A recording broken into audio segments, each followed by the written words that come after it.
inauguration? Girl, the time has come. We have got our new President Cheeto in full effect. I wear my no shade shirt because it's not gonna be anything but shade, wreaths, and drag in this video, honey. Donald Trump has tried to assume the position of President of the United States, but girl, all she could do was use them crusty ass lips to read the entire ass teleprompter, bitch. You could not read shit, okay? Let's go and get into it. So where do we start from the beginning? Nobody showed up to the inauguration. Girl, when I tell you, when I looked, I felt like Viola Davis because when I looked, all I saw was a sea of cottage cheese and tight ass mayonnaise, bitch. But I can't seem to get there no how. There was no diversity, honey. When Trump met Barack Obama, honey, they pulled up, they left and went to the Capitol, girl. Nobody was outside waiting to wait for the motorcade. Nobody was out there, girl. She was really empty. Nobody was interested in there, and I can see why. Girl, if you look at the pictures, honey, back at Barack Obama's inauguration back in 2008, girl, versus 2016 with Donald Trump, girl, you know, it shows you a unified United States, and it shows you a divided United States of America. And I feel like this, you are not my president. I can say that in full force, girl. I'm not in the military, I'm not in the army. I don't have to recognize you as shit, to be honest. I don't have to, girl. I don't have to. I'm in my own space and I don't have to deal with that shit. So, girl, with that being said, a lot of individuals want us to kumbaya and come to the table and stuff. And girl, I gave Donald Trump a chance. I was gonna give him a chance just so I can say, you know what, let me see. So I watched it live. And when I watched it live, his speech was just very negative. It was just very negative. So this is why I'm gonna drag the shit out of him. So we're gonna start from the beginning. The only thing that I enjoyed about the inauguration was it being empty, bitch. Like I told you all, nobody was there, girl. She was completely empty. I bet Michelle and Barack was like, girl, what happened, bitch? Did these hoes not have no Metro card? What happened? Girl, the transit for DC said, honey, only 130,000 people logged in and caught the trains and shit. Girl, versus Barack Obama's first inauguration was 530,000 at 11 o'clock. Nobody was interested. The second thing I did, like I was here for Melania Trump's fashions, girl, but she's known for plagiarizing. All she tried to do was re-embody Jackie Kennedy, and girl, it was tired. It was tired. The outfit was cute, but girl, Melania Trump, you're no Jackie Kennedy, honey. Girl, get your ass on out of here with this, honey. Melania Trump tried to serve. She looked just incoherent. She looked like she did not know what's going on. The whole thing around the inauguration was just trash. As you watch the commercials and stuff, the commercials seemed like they didn't have no type of pomp and circumstance. Nobody's excited. We're gonna use this energy to unify, work together, and get shit done. We got the midterm elections coming, girl, and it's very important that we all get registered to vote and vote in these midterm elections. That's the only way we can take back and stop Donald Trump from doing anything, honey. Some of the news I'm getting now, Donald Trump took down the climate change website. He took down the LGBT rights website. Girl, welcome to the new age. Welcome to what it is. And like we've been telling you all, we're trying to stress you all. Everybody wants to come together. That's your president. That's this and that. No, bitch, you're not gonna tell me who's my president, okay? My president, whoever the fuck I say it is, okay? Because at the end of the day, I don't work for the federal government, okay? I just live here, girl. I can be just visiting, to be honest. Girl, when Melania walked up and gave Michelle Obama her speech back, I damn near hit the damn floor. Girl, Michelle said, what the fuck is this shit she done gave me? Your speech, Michelle, you know she copied all y'all shit. Michelle Obama just looked like she was ready to go. She had her get up and go piece on. Y'all know how y'all women be. Y'all say, girl, I'm finna comb this back and I'm finna put a sock in the back and I'm finna get on by my business. That's what Michelle Obama was serving us like, girl, I'm ready to go. And I don't blame her. Her outfit was beautiful. Michelle Obama, I would have loved you came out with some braids and an afro. Girl, I would have lived for that. But I know the day and age that we live in and how all this stuff works. But I wanted some very, very black stuff. And we got it from the smirks and the way you were looking like you were just tired of it. Michelle Obama and Barack Obama, I feel like a lot of us didn't really appreciate you as much until today, because now we're starting to feel it. I think we did appreciate, but not to this scale today, because a lot of us got complacent and we thought they were gonna be the president and the first lady forever, and it's just not like that. And you know, it's just important for us to get out here and make our voice be heard. Now we got President Cheeto in here and he has no idea. So we get to the speech, honey. We get to the speech, and I'm thinking the speeches, I'm gonna tell you who gave me a speech for my life. Chuck Schumer gave me the speech of my life. He shaded the shit out of Donald Trump in so many ways. He made comments about disabled, being gay, being black, and all that type of stuff. He made comments about we're all the same, and it was really, really good. It was unified.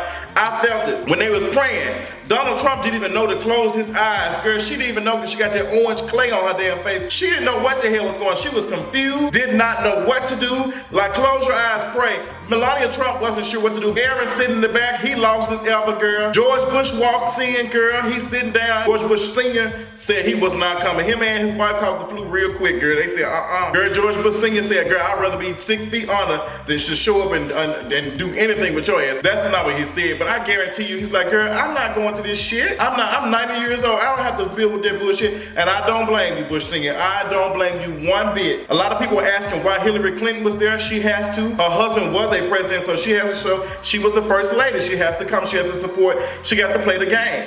When I listened to Donald Trump's message, unifying message, what it was supposed to be, was that same tired-ass rhetoric that he had been spewing on the campaign trail. And I'm just like, this was the moment for him to come together and just preach unity to us and say, you know, I know this all happened. Let's come together. Let's this and that. I got so taken aback by the speech that I had to actually go and listen to Barack Obama's speech. And I was like, Barack Obama was a little shady about the stuff going on because the situation was very dire back then. It was really, really bad. I remember my father was laid off from his job, and I just remember the housing market just being bad. I remember my ex-boyfriend, his mother and father had lost the house and stuff. It was just so much stuff going on. So I'm just kind of like, you know, he shaded the shit out of George Bush. He shaded the shit out of the Republican Party. But you know, when he got there, he was like, girl, I know things are troubling. We're gonna come together. We're gonna fix it. Donald Trump got up there. It was just it was a dictator speech. It had no enthusiasm. It was just nothing. He was just right there reading. And he was talking like this. And I hate, every time he talks like that, I be thinking he want a whip in his hand. He want to just whip folks. I was just not here for it. It was just very negative to Black Lives Matter, Black people, Hispanic people, Native Americans. He just made comments about, you know, we're gonna fix this, like he doesn't believe in climate change, and you know, we're gonna get jobs and stuff. Like, girl, this is what Barack Obama's been doing for the last 8 years. His administration has been doing it for the last 8 years. So what are you talking about? Like, you can't sit up here and say that the country has fallen off because the country is doing good. Could we do better? Always. We can always do better. But don't sit up here and get your dry face ass on there and act like we're not doing anything. We've not made any improvements and stuff. Yes, Obamacare ACA can be fixed. It can be changed and stuff. But just gutting it and just destroying it, it's just not good enough. You're gonna leave millions of people uninsured. You're offering coverage, offering accessible coverage, but can I actually afford to pay for it? It doesn't make sense. Like Bernie Sanders said, girl, I have access to buy a $500,000 house, but it doesn't mean I have the money to do it. So when Donald Trump gets on here, his whole speech was talking about some, we're gonna respect law enforcement.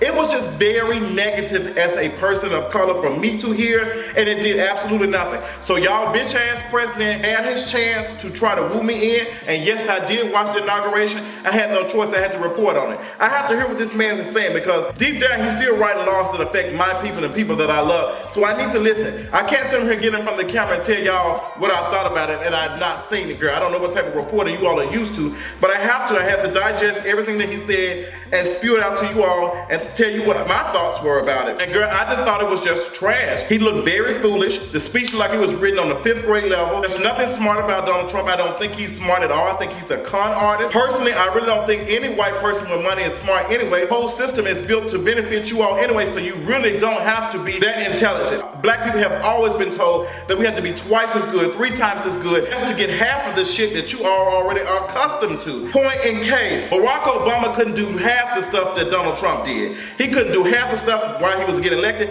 I'm gonna give you a prime example. You remember that crazed pastor that, I think his name was Reverend Wright or whatever? Remember he was saying derogatory stuff about white people and shit, and white people felt offended by it? President Obama had to, dismiss him a little bit. He had to separate ties from him. He had to just cut him off. Donald Trump has surrounded himself, even in his speech, several slogans of alt-right, white nationalist ass shit. Girl, it was like the KKK coming out there telling us a recipe for disaster. It was bad. I'm enjoying, I'm gonna tell you what I'm getting my life from. I'm getting my life watching CNN show us these protesters tearing up shit. That's making me so damn happy. I don't think people understand because I want people to understand. Donald Trump created this shit. His campaign created this shit. You poor ass white people who couldn't even make it to his shit, y'all created this mess, so deal with it. You all have stirred a pot of the new generation that's saying, no, I am tired of waiting for you all to get your shit together. I'm tired of voting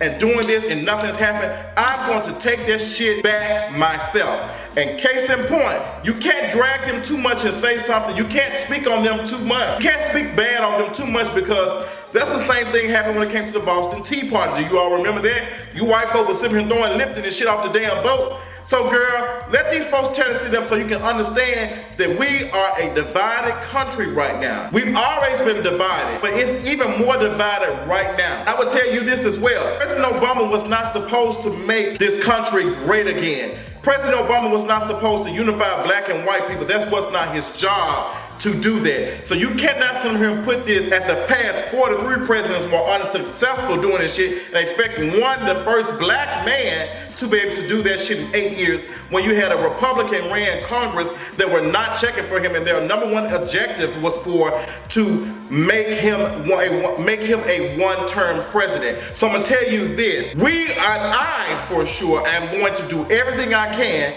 to make sure that Donald Trump is a one-term president, even if that means that he needs to be impeached. I am ready for it. From some of the stuff I'm reading right now, they're already saying that he's already breaking some constitutional laws already. I'm running his business right now in DC, Trump Tower. He's taking money from foreign leaders and all that type of stuff. So right now, people are in DC protesting. The good news on all this, I did tear up just a little bit watching Michelle Obama and Barack Obama leave. I was happy in the inside because we really did not deserve them. The country was not ready for them. We would never have a president like that again. Now, all the stuff that President Obama was not able to achieve, I'm gonna tell you what he did do. He inspired a lot of people that look like me and talk like me. He inspired and he made me feel like, you know what, I have a cause in this. I can be something, I can do something. It might come off real cheesy. Cheesy as Donald Trump's face. The reality of the shit, it's real, because it made me think, like, girl, there's a possibility I can't be president, but I can sure as hell work my ass off and try to fight this system and make it work for everybody else. Because that man did what he can.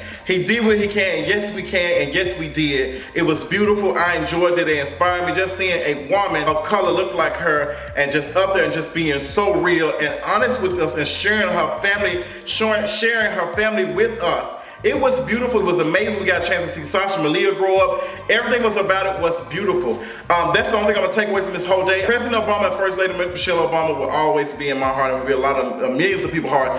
We had a unified country. It might have seemed like a lot of white people were pissed off, but they're always mad. They're always mad. Anytime they got to step outside in the sun, they fucking arm like it's about to be burnt off. So I understand y'all saltine crackers feel bad. I understand why some of y'all are so mad and so upset, because y'all seeing other people, minorities, make it. Nobody's taking the country back from you all. Nobody's taking shit from you. Only thing they're asking is that let us have the same rights that you all have. But you all are thinking, you are confusing us having the same rights as you as us taking the country away. People who same-sex couples should be able to get married. Black people should be able to live in an environment that's conducive for their children and stuff. Hispanic people should be able to work any job they want to. No disabled person should be mocked on TV. I don't care what y'all said, this man is not a legitimate president. I will tell you all over and over again. I believe that the Russians did some type of shit, something happened. It's some scandal type of shit, y'all, and we probably won't find out till my ass is 80 years old. And I guarantee you at 70 or 80 years old, I'm gonna tell my husband to give me a black V-neck and I'm gonna do a video on upload it on y'all brain or whatever technology we using in that day and age. I'm gonna tell my husband to give me a black V-neck and I'm gonna do a video on upload it on y'all brain or whatever technology we using in that day and age. I guarantee you that shit gonna get declassified. We gonna know the truth of what happened to the 2016 election. It's very important that we do. I give my closing remarks. It's gonna be interesting watching CNN, because some of the CNN folks, some of the reporters on CNN were not here for it. They called his speech very radical. It was very radical, and it wasn't unifying at all. I think this was from all the speeches that I've heard, this was the most negative one. Like, it wasn't like come together. He was speaking to his base. So therefore, if you're gonna speak to your base, that means that you're not speaking to me. That means I'm not gonna respect you as a goddamn person. Too much is given, much is required, and you haven't gave shit but your crusted crab ass motherfucking face, and bitch, we not here for it. So you are not my motherfucking president. Fuck you and the horse that your ass rode in on, and fuck everything that you stand for. That's all I got. Make sure if you are eligible to vote that you are registered to vote, and make sure that you are learning your candidates for these midterm elections coming up, and make sure you are getting out to these polls, because it's gonna be serious. I love y'all so much, and y'all tell me what y'all thought about this inauguration, and I'll talk to y'all later. Bye.